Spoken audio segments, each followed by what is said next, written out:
Assalamualaikum warahmatullahi wabarakatuh.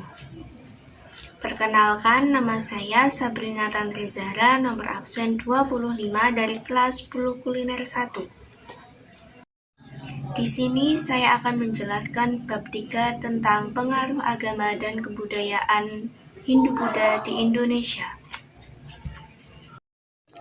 Agama dan kebudayaan Hindu dan Buddha masuk ke Indonesia dari India masing-masing sekitar abad ke-4 dan ke-5 Masehi. Di sini yang pertama saya akan membahas tentang sejarah agama Hindu dan Buddha. Yang pertama, agama Hindu. Agama Hindu diperkirakan muncul di India antara tahun 3102 sebelum Masehi sampai 1300 sebelum Masehi. Agama ini tumbuh bersamaan dengan masuknya bangsa Arya, yaitu bangsa nomaden yang masuk India dari Asia Tengah melalui celah Khyber. Dalam perkembangan selanjutnya, terjadi percampuran antara kebudayaan bangsa Arya dan bangsa Dravida yang menghasilkan kebudayaan Hindu.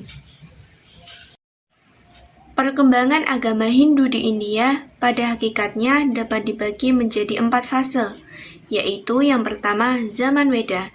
Zaman ini dimulai ketika bangsa Arya berada di Punjab di lembah Sungai Sindhu, sekitar 2500 sampai 1500 sebelum Masehi. Dewa tertinggi yang mereka anggap sebagai penguasa alam semesta mereka disebut sebagai Trimurti. Jadi, agama Hindu adalah agama monoteistis, bukan politeistis. Yang kedua ada zaman Brahmana, yang ketiga ada zaman Upanishad, dan yang terakhir ada zaman Buddha. Yang kedua yaitu agama Buddha. Agama Buddha adalah perkembangan lebih lanjut dari agama Hindu. Awalnya, Buddha bukanlah agama, melainkan ajaran dari seseorang yang telah memperoleh pencerahan bernama Siddhartha Gautama. Asal kata Buddha yang berasal dari bahasa India berarti sejati. Sepeninggal Buddha, para penganutnya menyebarkan ajarannya dan lahirlah agama Buddha dengan kitab sucinya, yaitu Tripitaka. Pada tahun 78 Masehi terjadi perpecahan di antara para penganut Buddha. Perpecahan melahirkan 2 aliran, yaitu Buddha Mahayana dan Buddha Hinayana.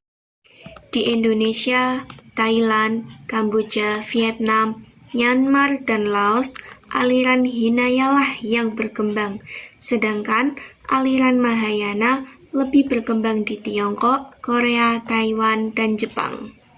Selanjutnya, saya akan membahas tentang teori masuknya agama dan kebudayaan Hindu dan Buddha di Indonesia. Berikut beberapa teori hipotesis terkait proses masuknya agama dan kebudayaan Hindu dan Buddha ke Indonesia. Yang pertama, teori Vaishak. Teori ini dikemukakan oleh N.G. Krom, didasarkan pada alasan bahwa motivasi terbesar datangnya bangsa India ke Indonesia adalah untuk berdagang. Sebenarnya, teori Vaishak diragukan kebenarannya. Namun, kenyataannya, pengaruh kebudayaan Hindu ini banyak terdapat di wilayah pedalaman, dibuktikan dengan adanya kerajaan-kerajaan bercorak Hindu di pedalaman Pulau Jawa. Yang kedua, teori kesatria.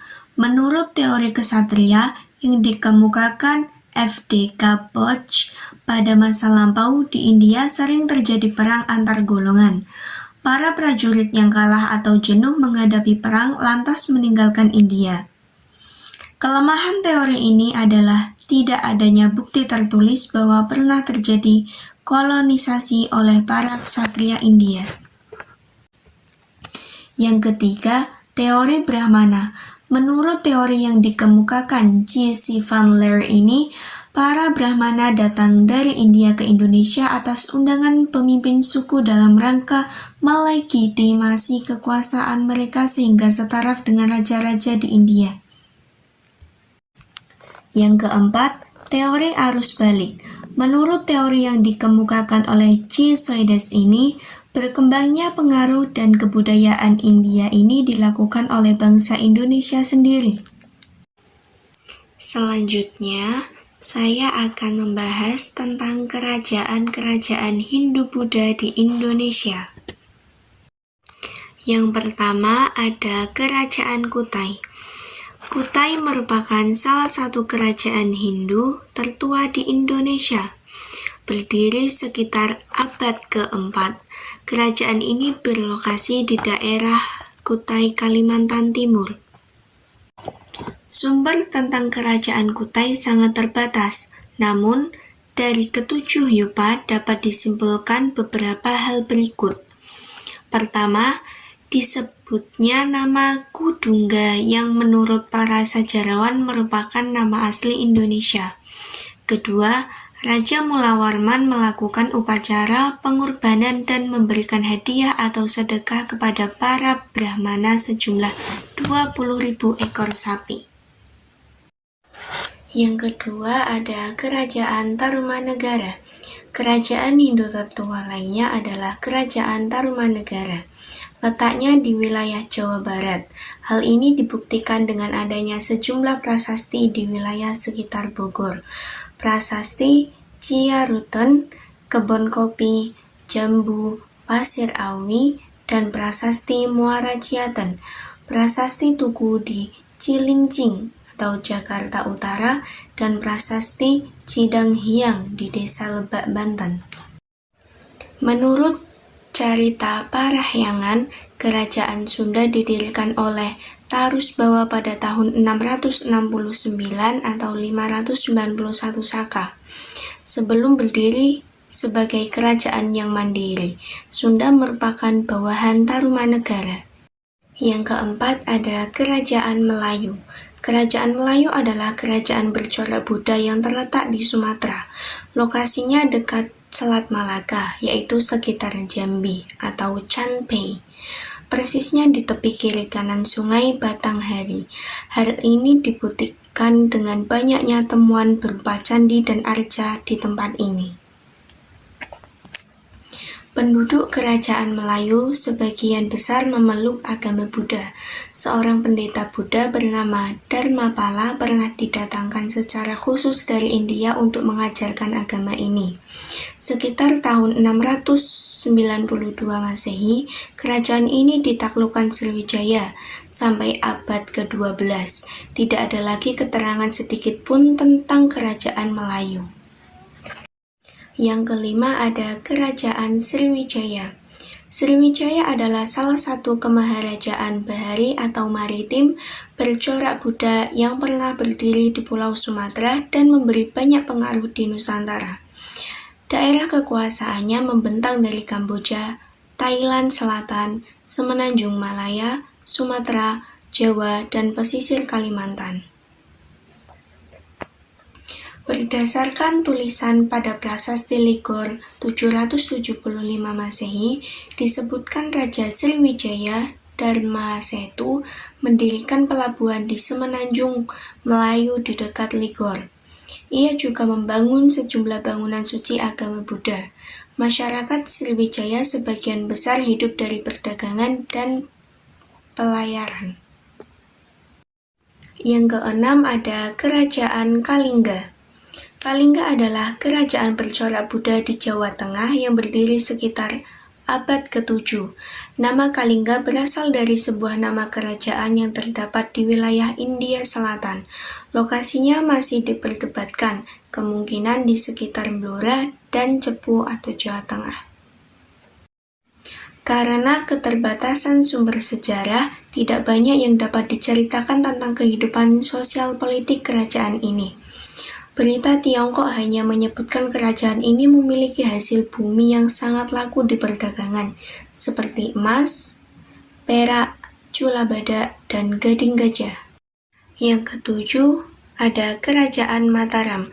Kerajaan Mataram atau Mataram kuno atau Mataram Hindu atau Kerajaan Medang periode Jawa Tengah adalah kelanjutan dari Kerajaan Kalingga di Jawa Tengah sekitar abad ke-8 yang kemudian pindah ke Jawa Timur pada abad ke-10. Sebutan Mataram kuno atau Mataram Hindu adalah untuk membedakannya dengan Kerajaan Mataram Islam yang berdiri pada abad ke-16. Kerajaan Mataram ini runtuh pada awal abad 11. Ada 3 sumber sejarah yang menguatkan hal ini. Pertama, Prasasti Kalasan. Kedua, Prasasti Kota Kapur. Ketiga, menurut analisis atas Prasasti Matyasih. Yang ke-8 ada Kerajaan Medang Kamulan. Sumber sejarah tentang kerajaan ini adalah Prasasti Parada 943 Masehi dan Prasasti Anjuk Ladang 973 Masehi. Keduanya menyebutkan nama ibu kota kerajaan Medang, yaitu Watugaluh, sekarang sebuah desa di dekat Jombang di tepi aliran Sungai Berantas. Kerajaan bercorak Hindu ini merupakan kelanjutan dari Kerajaan Mataram. Yang ke-9 ada Kerajaan Kediri. Wilayah Kerajaan Jenggala meliputi daerah Malang dan delta Sungai Berantas dengan pelabuhan meliputi Surabaya, Rembang, dan Pasuruan. Adapun wilayah Kediri meliputi Kediri dan Madiun sekarang. Kerajaan Kediri adalah kerajaan agraris dengan raja pertama Sri Samarawijaya, yang kemudian digantikan oleh Sri Jayawarsa dan Bameswara. Tidak ada catatan tertulis terutama tentang kedua nama terakhir ini.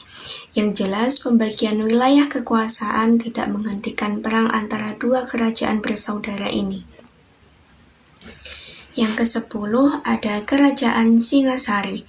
Kerajaan Singasari adalah sebuah kerajaan bercorak Hindu di Jawa Timur yang didirikan oleh Ken Arok pada tahun 1222. Lokasi kerajaan ini sekarang diperkirakan berada di daerah Singasari, yaitu Malang. Berdasarkan prasasti Kudadu, nama resmi kerajaan Singasari adalah Tumapel. Yang ke-11 ada Kerajaan Majapahit. Pusat Kerajaan Majapahit diperkirakan di daerah Trowulan sekarang, 10 km sebelah barat daya kota Mojokerto, Jawa Timur. Hal ini didasarkan temuan artefak berupa bekas tembok dan fondasi bangunan, pintu gapura, candi, saluran air, dan tiang-tiang rumah. Tanggal pasti berdirinya Kerajaan Majapahit adalah hari penobatan Raden Wijaya sebagai raja pemerintah 1293 sampai 1309 Masehi, yaitu 10 November 1293. Yang ke-12 adalah Kerajaan Bali. Prasasti Bali yang tertua berangka tahun 882 Masehi. Isinya adalah tentang pemberian izin kepada para biksu agama Buddha untuk membuat pertapaan di Bukit Cintamani atau Kintamani. Dalam prasasti ini tidak disebutkan nama raja, tetapi disebut nama kerajaannya, yaitu Singhamandawa. Selanjutnya, saya akan membahas tentang berakhirnya kerajaan-kerajaan Hindu-Buddha. Seiring berkembang pesatnya pengaruh Islam dari Timur Tengah, kerajaan-kerajaan Islam mulai berdiri di Sumatera dan agama Islam segera menyebar ke Jawa dan semenanjung Malaya lewat penaklukan dan penyebaran sistematis oleh sekelompok ulama yang dikenal dengan sebutan Wali Songo. Akibatnya, pengaruh agama dan kebudayaan Hindu dan Buddha telah menurun. Selanjutnya, saya akan membahas tentang bukti-bukti pengaruh Hindu dan Buddha dalam masyarakat yang masih ada hingga kini.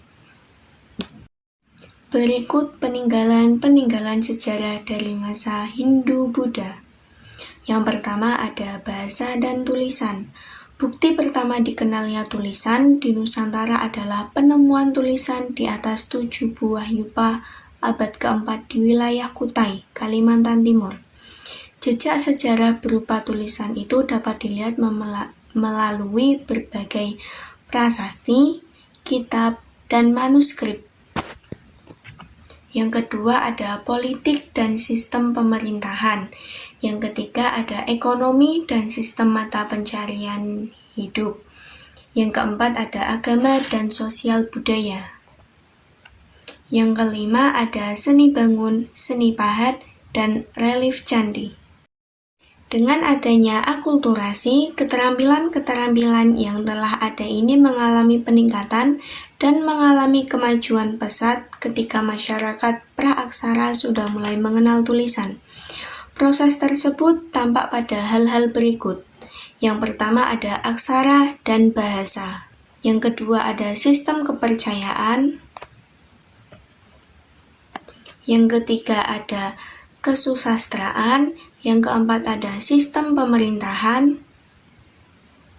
Yang kelima ada kesenian.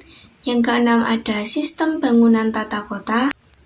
Yang ketujuh ada bidang seni rupa. Dan yang terakhir ada sistem kalender. Sekian dari saya, bila ada kekurangan saya mohon maaf. Wassalamualaikum warahmatullahi wabarakatuh.